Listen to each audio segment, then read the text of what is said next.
على سيدنا حبيبنا مولانا محمد وبارك وسلم.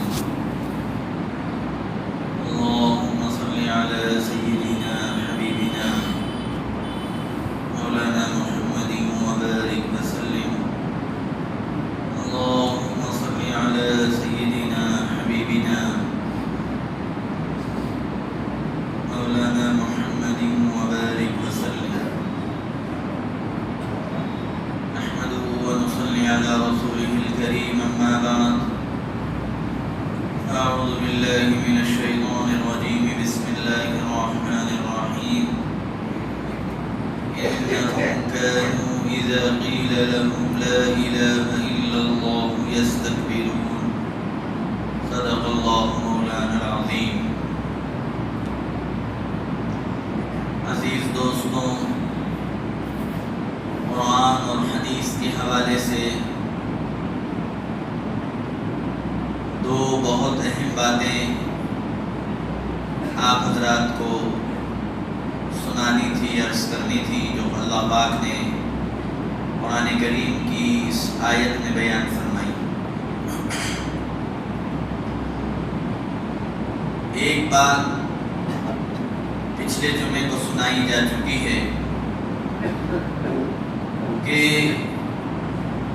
جناب محمد الرسول اللہ صلی اللہ علیہ وسلم سے مشرکین مکہ کو دشمنی کیا تھی، جھگڑا کیا تھا، اور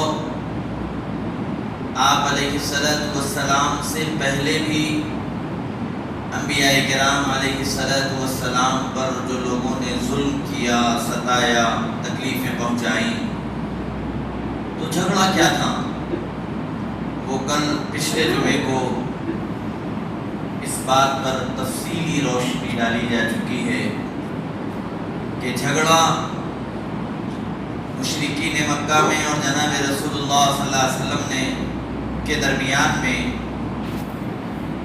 جھگڑا اللہ کے نہ ماننے کا نہیں تھا. مشرکین بھی اللہ کو مانتے تھے. وہ یہ کہتے تھے کہ اے محمد، تم یہ کہتے ہو کہ اللہ ایک ہے، ہم تمہارے خدا کو مان لیتے ہیں، تم ہمارے خداؤں کو بھی مانو. یہاں جھگڑا تھا. انبیاء کرام علیہ السلام اس بات کا پیغام لے کر آئے تھے کہ صرف اور صرف اللہ کی عبادت ہوگی، اور دنیا کے لوگ یہ کہتے تھے کہ اللہ کی بھی عبادت ہوگی، اوروں کی بھی عبادت ہوگی. یہ جھگڑا تھا، یہ دشمنی تھی، یہ بنیاد تھی حضور پاک علیہ السلام سے دشمنی کی، جو قرآن مجید کے اندر اللہ رب العزت بیان فرما رہے ہیں کہ جب ان سے یہ کہا جاتا ہے کہ اللہ کے علاوہ کوئی نہیں، تو بس جھگڑا پیدا ہو جاتا ہے. وہ یہ کہتے ہیں کہ محمد، ہم تمہارے خدا کو مانتے ہیں، صلی اللہ علیہ وسلم تم ہمارے خداؤں کو مان لو. یہ تو ہو نہیں سکتا. ایمان کا تقاضا یہ ہے، مومن کی کیفیت یہ ہونی چاہیے کہ اللہ کے علاوہ کوئی عبادت کے لائق نہیں. عبادت صرف اللہ کی.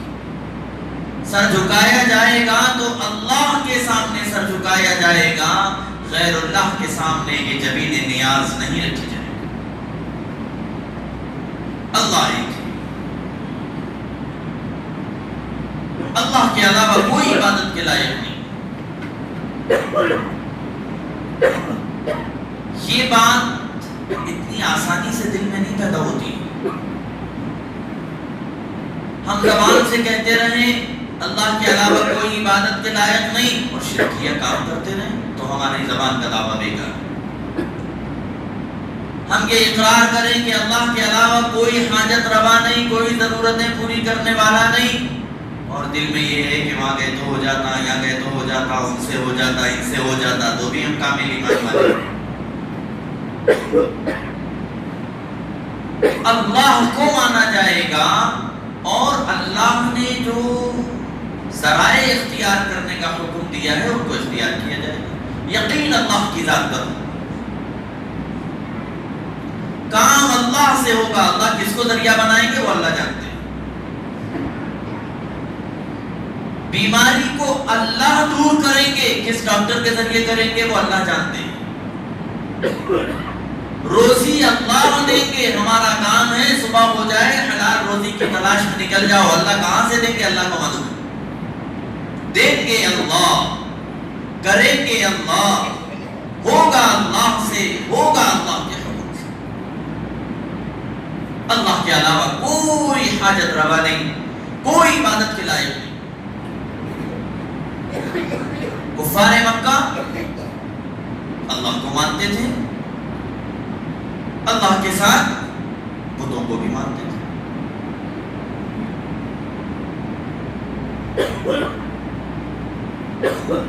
تو ایک بات تو یہ ہو گئی کہ جھگڑا اس بات میں ہے کہ ہم ایمان والے یہ کہتے ہیں اللہ کے علاوہ کوئی نہیں، اور جو دوسرے لوگ ہیں وہ کہتے ہیں کہ ان کے بھگوان بھی ہے اللہ بھی ہے۔ یہ بات قابل قبول نہیں ہے۔ ایک بات تو یہ، دوسری بنیادی جو وجہ قرآن مجید کے اندر اللہ رب العزت نے بیان فرمائی ہے، وہ فرمایا اللہ نے کہ یستکبرون، حضور پاک علیہ السلام کا اور مشرکین مکہ کا جھگڑا کیا تھا؟ کبر تھا، کبر، بڑائی، دل میں اس بات کا پیدا ہو جانا کہ میں سب کچھ ہوں، ہم سب کچھ ہے۔ بڑائی علم کی وجہ سے بھی پیدا ہوتی ہے، بڑائی خاندان کی وجہ سے بھی پیدا ہوتی ہے، میں فلاں خاندان کا ہوں، میں۔ بڑائی دولت سے بھی پیدا ہوتی ہے، پیسہ آ جاتا ہے تو پھر آدمی اپنے پرانے دوستوں کو بھی بھول جاتا ہے، غریب رشتہ داروں کو بھی بھول جاتا ہے، جن کے ساتھ صبح سے شام اٹھتا بیٹھتا تھا، انہی کو گری ہوئی نگاہوں سے دیکھنے لگتا ہے۔ یہ لوگ ہاں یہ لوگ کیا جی میرے برابر بیٹھتے ہی ہوں۔ یہ کبر، حسن کی وجہ سے بھی کبر آ جاتا ہے انسان کو۔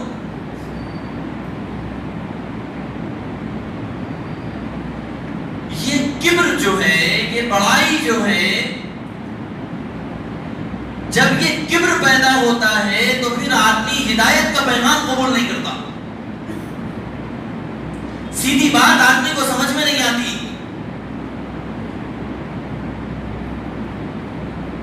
یہی وجہ ہے کہ حضور پاک علیہ السلام کے پاس ایک مرتبہ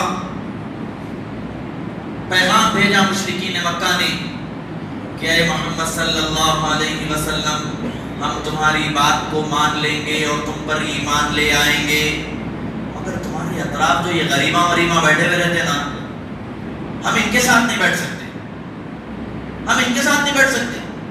تمہارے اطراف پورے غریب لوگ، آپ دیکھیے دنیا کی تاریخ پڑھیے، انبیاء کرام علیہ السلام کے زندگی کے حالات اور ان کے واقعات پڑھیے، آپ کو سمجھ میں آئے گا کہ انبیاء کرام علیہ السلام کو ماننے والی جو سب سے پہلی جماعت تیار ہوئی غریبوں کی تیار ہوئی۔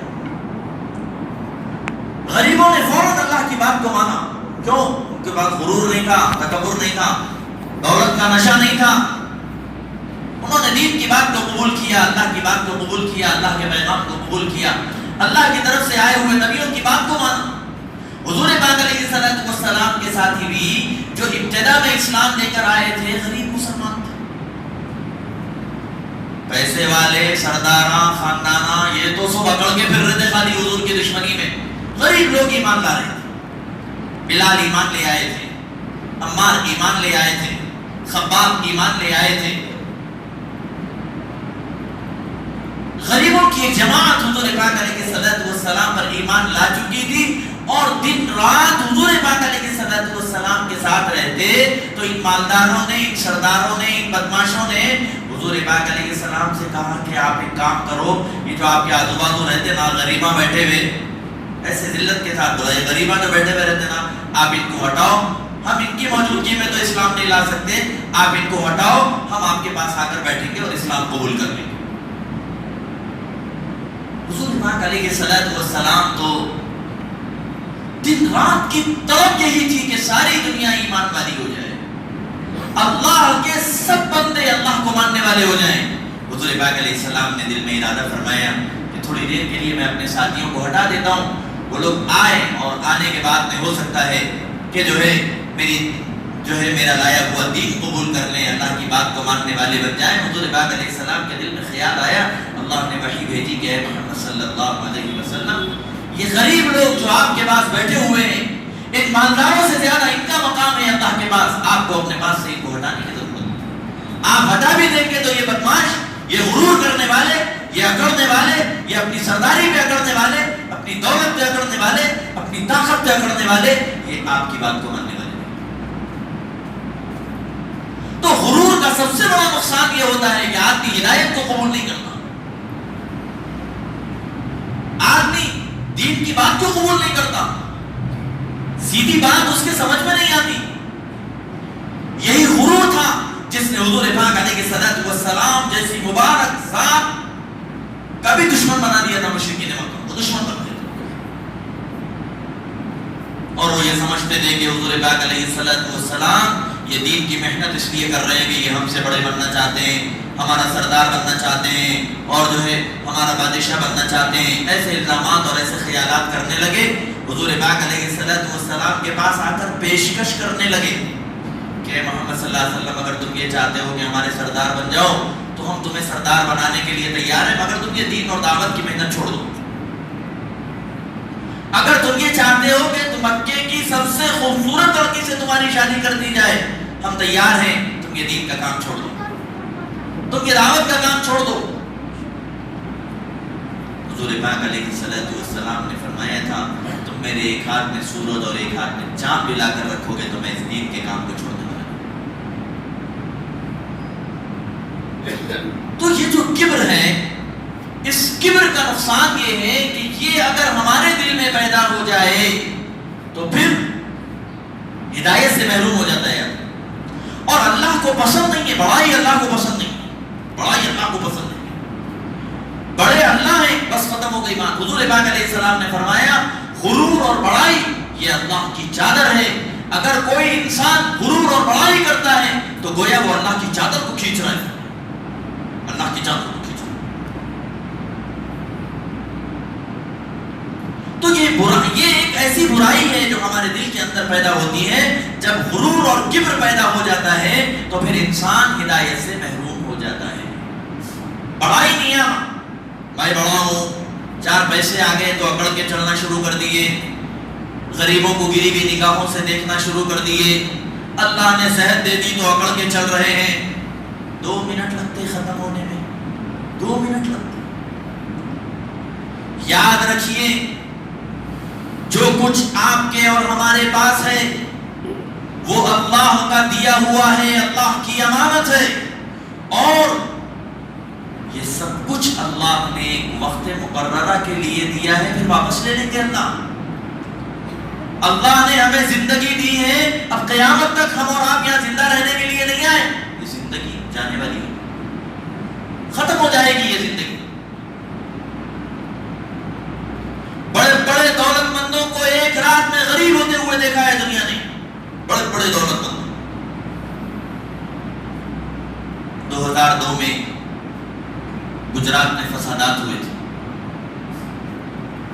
بہت خطرناک فسادات ہوئے تھے۔ احمد آباد، سورت، جو مسلمانوں کی کپڑے کی تجارت تھی، کروڑوں روپے کا صبح سے شام تک کا ٹرن اوور تھا، ان کی کمپنیوں کو آگ لگا دی گئی تھی، ان کی دکانوں کو جلا دیا گیا تھا، ان کے کھاتوں کی بکوں کو جلا دیا گیا تھا۔ بالکل جن کے گھروں میں، جن کے تکیے کے نیچے لاکھ لاکھ روپے، 2 لاکھ 10 لاکھ روپے رکھے رہتے تھے، ان کے ساتھ اتنا ظلم ہوا تھا کہ اگلے دن ان کے پاس چائے پینے کے پیسے باقی نہیں تھے۔ جن کی بیٹیوں نے کبھی دھوپ نہیں دیکھی، کبھی جن کی بیٹیوں کو گرمی کی وجہ سے پسینہ نہیں آیا، ایسی آرام کی زندگی گزارنے والی بیٹیاں کیمپوں کے اندر دھوپ میں جا کر رہنے پر، زندگی گزارنے پر مجبور ہو گئی۔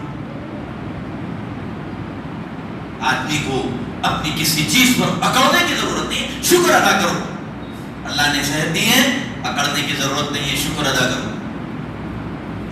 اللہ نے دولت دی ہے، اکڑنے کی ضرورت نہیں ہے۔ ایک شارٹ سرکٹ سے 25 کروڑ کا بھی تمہاری دکان میں مال ہے تو جل کے راکھ ہو جاتا، اکڑنے کی ضرورت نہیں ہے، شکر ادا کرو۔ کسی کو گری ہوئی نگاہوں سے دیکھنے کی ضرورت نہیں ہے. علماء نے لکھا ہے کہ کسی ایمان والے کو کسی بے ایمان کو بھی گری ہوئی نگاہوں سے دیکھنے کی ضرورت نہیں ہے. نہیں معلوم ہمارا خاتمہ ایمان پہ ہوتا کہ نہیں کہ اس کا خاتمہ ایمان پہ ہوتا ہے یا بے ایمانی پہ ہوتا, نہیں معلوم. اگر اللہ نے ہمیں ایمان سے محروم کر دیا اور ہم کفر پر خاتمہ ہمارا ہو گیا اور اس کو اللہ نے ایمان کی دولت عطا کر دی تو وہ ہم سے بہتر ہو جائے. علی گڑھ کے ایک جلسے میں آزادی کے موقع پر حضرت مولانا محمد علی جوہر سے پڑھنے والے بچوں نے پوچھا تھا, اسٹیج پہ گاندھی جی بھی تھے, کہ آپ اچھے ہیں یا گاندھی جی اچھے ہیں؟ تو انہوں نے کہا تھا کہ اگر میں ایمان کی حالت پہ مر گیا میں گاندھی جی سے اچھا ہوں, اور اگر گاندھی جی کو اللہ نے ایمان دے دیا کہ دنیا سے جاتے وقت کلمہ پڑھ کے اس دنیا سے چلے گئے تو گاندھی جی مجھ سے اچھے ہیں. خاتمہ ایمان پر رہے. ساری زندگی ہم اللہ اللہ کرتے رہیں اور غرور اور کبر کی وجہ سے ایسا نہ ہو کہ اللہ ہم کو ہدایت سے محروم کر دیں اور ہم مرتے وقت دنیا سے اللہ کے باغی, اللہ کے دشمن بن کے اس دنیا سے.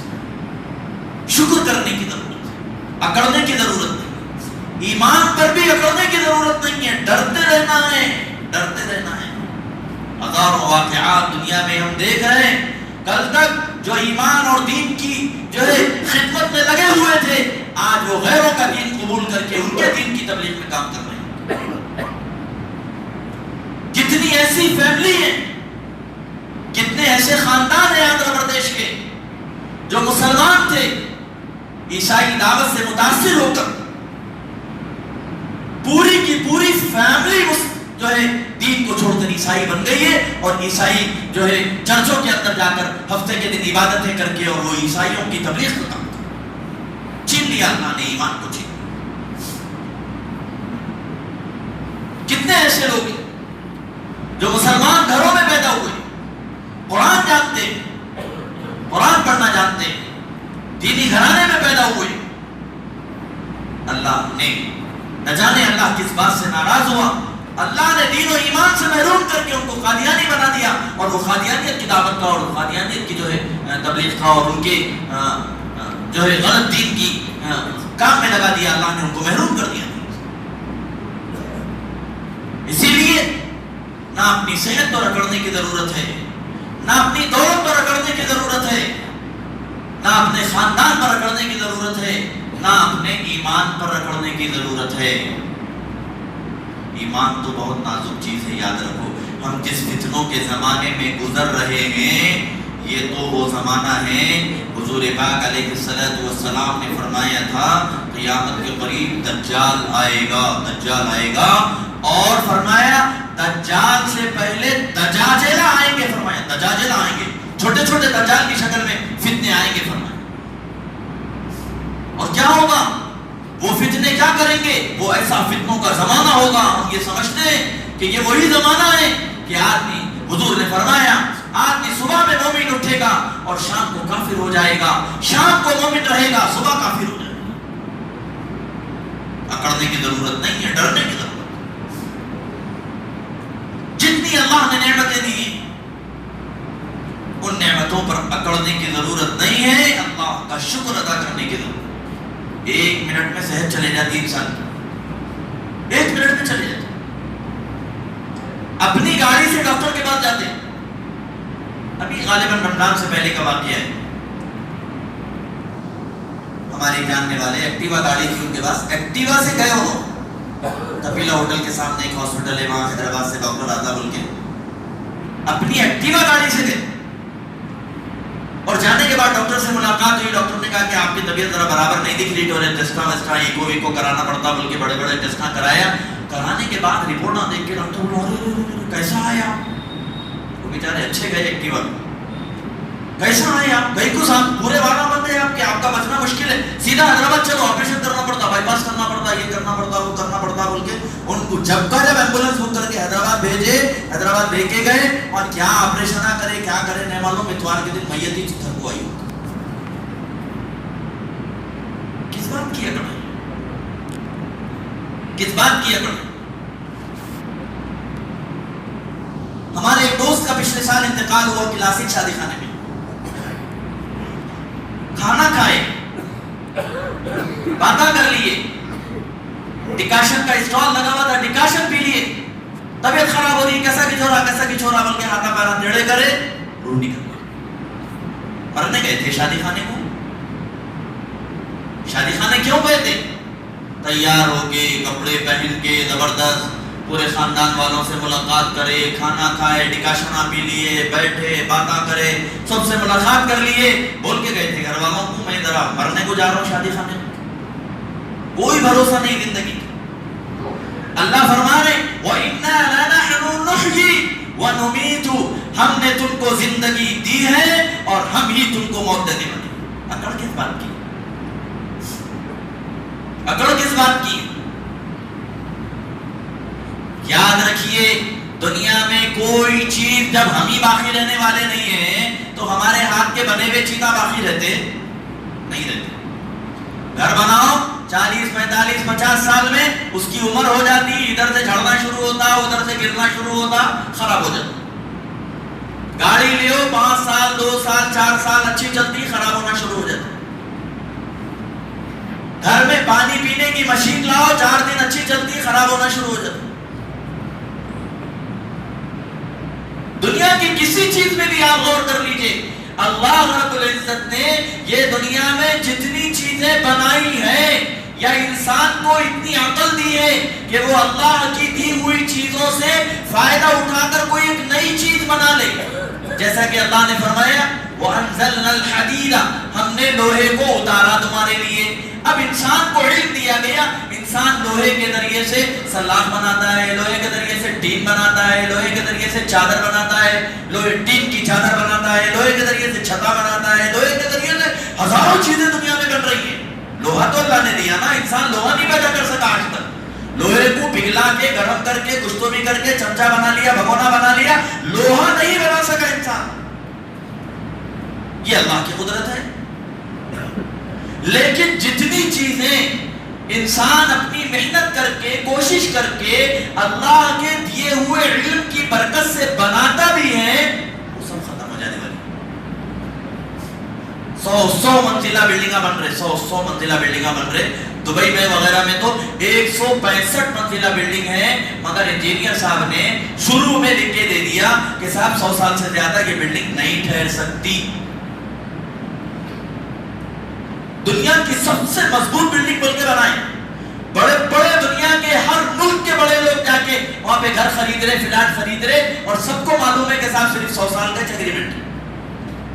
تو دنیا کی کوئی چیز ہو, ہم ہو, آپ ہو, سب کچھ ختم ہو جائے گا, باقی رہنے والی ذات اللہ کی ہے. تو پھر اکڑنا کس بات کا؟ اسی لیے ہر وقت ہمارے ذہن کے اندر اس بات کی فکر رہنا چاہیے کہ کہیں ایسا تو نہیں میرے اندر بڑائی پیدا ہو جا رہی, تکبر آ جا رہا. شیطان کیا کرتا ہے, اچھے کاموں میں بھی بگاڑ پیدا کر دیتا. لاگے نماز کو پابندی سے آئے تو ہلو دماغ میں ڈالتا, انہیں نہیں پڑھ رہا, دیکھو میں پڑھ لے رہا ہوں, چلے گئے, نمازہ خراب ہو گئی. کیوں؟ اپنے بھائی کو گری ہوئی نگاہوں سے دیکھ لیا, اپنے اعمال کو خراب کر لیا. اللہ نے دولت دی ہے, اب وہ سیٹ سے مقابلہ کرنا, انہیں کیا زکات دیتا جی میں دیتا ہوں, انہیں کیا غریبوں کا خیال کرتا میں کرتا ہوں, نہیں. یہ بات, یہ کیفیت فساد پیدا کرتی ہے دنیا کے, یہ کیفیت فساد پیدا کرتی ہے دنیا کے. یہی وجہ ہے کہ یہ کیفیت تھی مشرکین مکہ کے پاس, تو انہوں نے حضور پاک علیہ السلام کے پیغام کو قبول نہیں کیا, دشمن بن گئے حضور کے, شہید کرنے کا منصوبہ بنا لیا, قتل کی سازشیں ہونے لگی جناب رسول اللہ صلی اللہ علیہ وسلم سے. اور اس کی بنیادی وجہ کیا ہے؟ اللہ فرما رہے ہیں ان کے اندر بڑائی پیدا ہو. تو یہ بڑائی, یہ دل کی بیماری ہے. جیسا بخار, کھانسی, نزلہ ایک بیماری ہے, ایسے ہی بڑائی کا اندر دل میں پیدا ہو جانا یہ بھی ہمارے دل کی بیماری ہے, اور یہ پوری عبادتوں کو خراب کر دیتی ہے.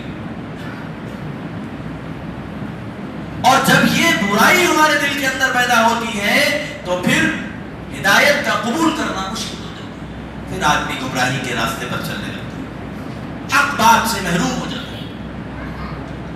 آپ انبیاء کرام علیہ السلام کی تاریخ دیکھیے۔ حضرت ابراہیم علیہ السلام نمرود کو سمجھانے کے لیے گئے تھے۔ نمرود کیا کرا؟ معتبری میں آ گیا، غرور میں آ گیا، میرے پاس بادشاہت ہے، حکومت ہے، فوج ہے، ہتھیار ہے، میں سب سے بڑا ہوں، کون میرا مقابلہ کر سکتا ہے؟ لہذا بڑائی میں آتے آتے آتے بولا میں خدا ہوں، میرے کو سجدہ کرو آگے۔ اتنی عقل خراب ہو گئی۔ ابراہیم علیہ السلام گئے اور جانے کے بعد اس کو سمجھایا کہ دیکھو تم اللہ نہیں ہو، تم اللہ کے بندے ہو، یہ برائی چھوڑو، یہ بڑائی چھوڑو، اللہ کے بندے بن جاؤ۔ اللہ نے تمہیں اتنی نعمتیں دی ہیں، دولت دی ہے، حکومت دی ہے، فوج دی ہے، اللہ کی ماننے والے بن جاؤ۔ کہنے لگا کہ میں خدا ہوں۔ اپنے آپ کو جب بڑائی دل میں آئی تو انسان بھول کے خدا بن گیا انہیں، اور کہنے لگا میں خدا ہوں۔ ابراہیم علیہ السلام نے مثالیں دی، اس کو دلائل دیے، اللہ کی قدرت کو سمجھایا، بحث کرنے لگا، اللہ کی بات کو، اللہ کی قدرت کو نہیں مانا۔ بولے ابراہیم علیہ السلام تم اگر خدا ہے تو ذرا سورج مغرب سے نکال کے بتاؤ، مشرق میں ڈبا کے بتاؤ۔ بولے غصہ ہو گیا، ابراہیم علیہ السلام کو شہید کرنے کا، ختم کرنے کا ارادہ کر لیا، مگر معتبری اور غرور کی وجہ سے ابراہیم علیہ السلام کی بات کو نہیں مانا، چلے گیا جہنم میں، محروم ہو گیا، دین سے محروم ہو گیا، ہدایت سے محروم ہو گیا۔ تو اگر یہ کیفیت ہمارے اندر پیدا ہوگی تو پھر ہم بھی دین سے، ہدایت سے محروم ہو جائیں۔ اللہ کو پسند نہیں ہے اکڑنا۔ اللہ نے قرآن مجید میں فرمایا وَلَا تَمْشِ فِي الْأَرْضِ مَرَحًا، زمین پر اکڑ کے مت چلو، زمین پر اکڑ کے مت چلو۔ حضور پاک علیہ السلام کے بارے میں آتا ہے آپ ایسے چلتے تھے جیسے آدمی پہاڑ پہ چڑھتا ہے تو چلتا ہے، پہاڑ پہ چڑھتے خود کیا کرتے ہیں، بس ذرا بیلنس بنا لے جیسا جھک جھک کے چلتے، ایسے چلتے تھے حضور پاک علیہ السلام، نرمی سے قدم رکھتے تھے زمین پر۔ اگر کوئی زمین پر اکڑ کر چلتا ہے اور زور زور سے قدم رکھتا ہے تو پھر کیا ہوگا؟ زمین کے اندر جانا ہے نا سب کو، زمین کہے گی کہ تو جب میرے اوپر چلتا تھا، اکڑ کے چلتا تھا، زور زور سے پاؤں رکھتا تھا، آج تو میرے اندر آیا ہے، میں تجھے بتاؤں گی۔ زمین ایسا بھیجتی ہے قبر اس کو، یہ پسلیوں میں گھس جاتی ہیں۔ اس لیے عزیزوں دوستوں، یہ جو دو باتیں آپ حضرات کو بیان کی گئی ہیں قرآن کی اس آیت کی تفسیر میں، یہ مشرکین مکہ کا حال ہے، یہ ان کی بری عادتوں کو اللہ نے بیان فرمایا ہے۔ اللہ سے دعا کریں اللہ پاک ہر بری عادت سے ہماری حفاظت فرمائے، اللہ کامل ایمان والا بنائے، ایک اللہ کی ماننے کی اللہ پاک ہمیں توفیق عطا فرمائے۔ وآخر دعوانا